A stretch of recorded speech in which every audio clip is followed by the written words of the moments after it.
Fakta mengejutkan terungkap, lebih dari setengah penduduk Indonesia kini tercatat sebagai penerima bantuan iuran program BPJS Kesehatan. Menko Pemberdayaan Masyarakat Abdul Muhaimin Iskandar menyebut jumlahnya mencapai sekitar 152 juta jiwa, atau 52% dari total populasi. Dari angka itu, hampir 100 juta ditanggung pemerintah pusat, sementara sekitar 50 juta lainnya dibantu melalui skema PBI daerah. Namun, angka tersebut bukanlah data yang statis. Perubahan kondisi sosial ekonomi masyarakat terjadi setiap hari, mulai dari kelahiran, kematian, hingga perubahan tingkat kesejahteraan warga. Hal ini membuat komposisi penerima bantuan terus bergerak, sehingga pemerintah harus melakukan pembaruan data secara berkala. Karena itu, pemerintah menegaskan pentingnya konsolidasi dan pemutahiran data jaminan kesehatan nasional agar bantuan tetap tepat sasaran. Langkah ini menjadi kunci untuk menjaga keberlanjutan program kesehatan nasional, sekaligus memastikan masyarakat yang benar-benar membutuhkan tetap mendapatkan perlindungan. Ya, pemirsa, Menteri Kesehatan Budi Gunadi Sadikin tengah mempersiapkan skema untuk menghapus tunggakan iuran para peserta BPJS Kesehatan. Budi menyebutkan total tunggakan seluruh peserta mencapai 26,47 triliun rupiah, di mana kebijakan penghapusan tunggakan BPJS ini sudah sampai ke Kemensesnek dan tengah menunggu untuk disetujui. Menteri Kesehatan Budi Gunadi Sadikin tengah mempersiapkan skema untuk menghapus tunggakan iuran para peserta. Budi menyebut di awal 2026 ini pihaknya menemukan data 63 juta peserta BPJS nonaktif karena memiliki tunggakan iuran atau karena mutasi keluar. Budi menyebut total tunggakan seluruh peserta tersebut mencapai 26,47 triliun rupiah. Menkes menyebutkan kebijakan penghapusan tunggakan BPJS ini sudah sampai ke Kemensetnek dan tengah menunggu untuk disetujui.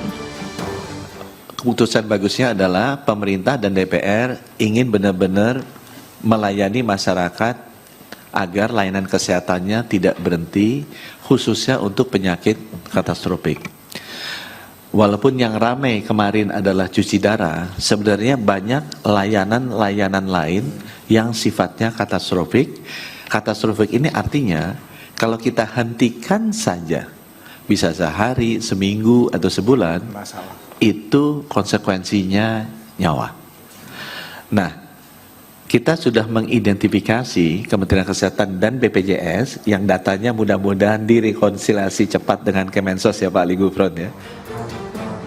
Seperti diketahui sebanyak 11 juta peserta PBI BPJS Kesehatan mendadak nonaktif. Hal tersebut menyebabkan banyak pasien tidak bisa berobat. Untuk mengatasi masalah ini, pemerintah dan DPR menginstruksikan peserta yang kartunya dinonaktifkan tetap harus dilayani oleh fasilitas kesehatan selama 3 bulan ke depan. Tim Liputan IDX Channel. Ya, pemirsa, untuk membahas tema kita kali ini, polemik layanan dan pendanaan BPJS Kesehatan, kita sudah tersambung melalui Zoom bersama dengan Bapak Timbul Siregar, Koordinator Advokasi BPJS Watch, kemudian juga dengan Ibu Ima Mayosari, pengamat kebijakan publik dari Universitas Indonesia. Langsung saja kita sapa ini. Halo, Pak Timbul, apa kabar, Pak? Baik, Mas. Baik. Baik, terima kasih atas waktunya. Mbak Ima. Baik, apa kabar Bu Ima? Sepertinya masih di mute, Bu. Baik. Ya, baik. Terima kasih.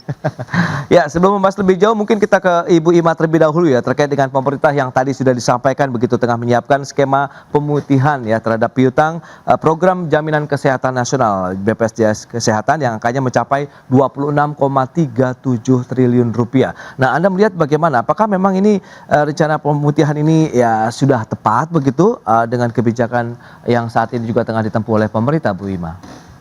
Iya, kalau menurut saya di dalam kaitan dengan kebijakan yang terkait dengan pemutihan ini seperti kalau kita bisa mencerna, ini seperti sebuah kebijakan atau langkah yang dilakukan secara darurat di dalam jangka pendek gitu ya, seperti itu. Agar kemudian mengembalikan akses layanan kesehatan yang kemudian tidak aktif gitu ya, seperti itu.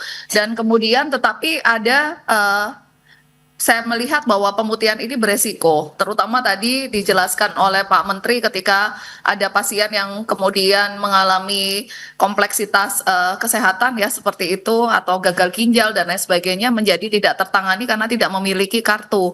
Kan kita berobat di rumah sakit ya syaratnya adalah ada kartu BPJS-nya kan seperti itu. Sehingga ini ada sebuah tindakan yang menurut saya sangat instan gitu ya. Apa sesungguhnya akar masalahnya yang kemudian dihadapi di dalam kaitan dengan hal ini, itu yang kemudian perlu diselesaikan, seperti itu. Oke, akar permasalahan yang juga perlu diselesaikan. Nah, Pak Timbul, bagaimana pandangan Anda begitu terkait dengan upaya yang sudah dilakukan oleh pemerintah dan tadi juga sudah disampaikan oleh Ibu Ima ini untuk bisa mengantisipasi terhadap pasien-pasien dengan penyakit berat begitu nih Pak Timbul? Ya, jadi kan terima kasih. Jadi isu utama sekarang kan adalah penonaktifan PBI-JKN. Ya.